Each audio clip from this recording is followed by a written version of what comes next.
मोहन की मैराथन बैठकें। जी हां, मुख्यमंत्री डॉक्टर मोहन यादव लगातार बैठकें ले रहे हैं। आज मंत्रालय में 5 विभागों की समीक्षा बैठक मुख्यमंत्री ले रहे हैं। सीएम ने महिला बाल विकास विभाग की बैठक ले ली है। सहकारिता विभाग की भी समीक्षा बैठक इनकी होगी। अपेक्स बैंक ने सरकार को 427 करोड़ का चेक दिया है। डिविडेंड राशि का सरकार को चेक सौंपा गया है। सीएम चिकित्सा शिक्षा विभाग की भी समीक्षा बैठक ले रहे हैं। पिछड़ा वर्ग अल्पसंख्यक कल्याण की समीक्षा बैठक सीएम ले रहे हैं और 3:30 बजे आगामी वर्ष को कृषि वर्ष मनाए जाने के संबंध में भी बैठक होगी। किसान कल्याण एवं कृषि विकास विभाग की भी बैठक प्रस्तावित है। तो कई बैठकें मुख्यमंत्री डॉक्टर मोहन यादव के नेतृत्व में आज होने जा रही हैं। मैराथन बैठकों का दौर हमें आज देखने को मिलेगा। क्या कुछ खास विशेष इन बैठकों में होने वाला है, जानने के लिए रुक कर लेंगे सीधा भोपाल का, जहां से हमारे एमपी एडिटर अतुल विनोद पाठक जी हमारे साथ जुड़ चुके हैं लाइव। अतुल जी, सीएम मोहन यादव जब भी बैठकें लेते हैं इसके बाद निश्चित तौर पर जनहितैषी फैसले भी सबके सामने होते हैं। आज जो बैठकों का क्रम चलने वाला है अतुल जी, ये किस तरह से निर्धारित किया गया है और क्या कुछ विशेष इन बैठकों में आज होगा? देखिए, 2 दिन ये बैठकें चल रही हैं जी। और अलग अलग विभागों को लिया गया है। हम्म। इन विभागों में उन विभागों की कार्यप्रणाली, कार्य योजना, अभी तक की प्रगति, जो निर्देश दिए गए थे जी। उनकी प्रगति और आगे 3 साल में कैसे काम किया जाना है, इस पर बातचीत की जा रही है। हम्म।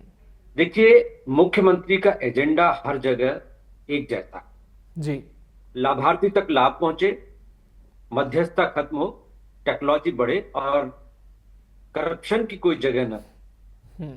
चाहे कुपोषण की बात हो, सहकारिता में पारदर्शिता की बात हो और अस्पतालों की नैतिकता से लेकर स्कूलों तक, जी। मुख्यमंत्री का निर्देश है कि हर व्यक्ति तक बेहतर सुविधाएं पहुंचनी चाहिए। हम्म। सरल और ईमानदार प्रशासन देना है, भ्रष्टाचार मुक्त शासन देना जी। और योजनाओं का त्वरित क्रियान्वयन करना, ये सब इन बैठकों में मूल रूप से सामने आया। जी, बिल्कुल। और जिस तरह से आज बताया जा रहा है अतुल जी की एपेक्स बैंक ने करोड़ों का चेक मुख्यमंत्री को सौंपा है, तो किस तरह से डिविडेंड की जो राशि है वो एडजस्ट की जाएगी और किन जिन्हें कामों में इनका इस्तेमाल हो सकता है? देखिए, ये तो विभागीय व्यवस्थाएं हैं। जो जी। भी इस तरह का फंड जनरेट होता है, हम्म। उसको किस मद में यूटिलाइज करना है, इन सब के लिए एक फाइनेंशियल प्रोटोकॉल है। उसी के तहत इनका निर्धारण और निष्पादन होना है। जी। लेकिन यदि हम मुख्यमंत्री की बैठकों को ओवरऑल देखें, हम्म। तो मुख्यमंत्री पूरी शासन व्यवस्था की री इंजीनियरिंग की स्थिति में दिखाई दे रहे हैं। वो चाहते जी। हैं कि री इंजीनियरिंग हो, हम्म। नए तरह से काम हो, क्योंकि 2 साल एक पर्याप्त समय होता है जी।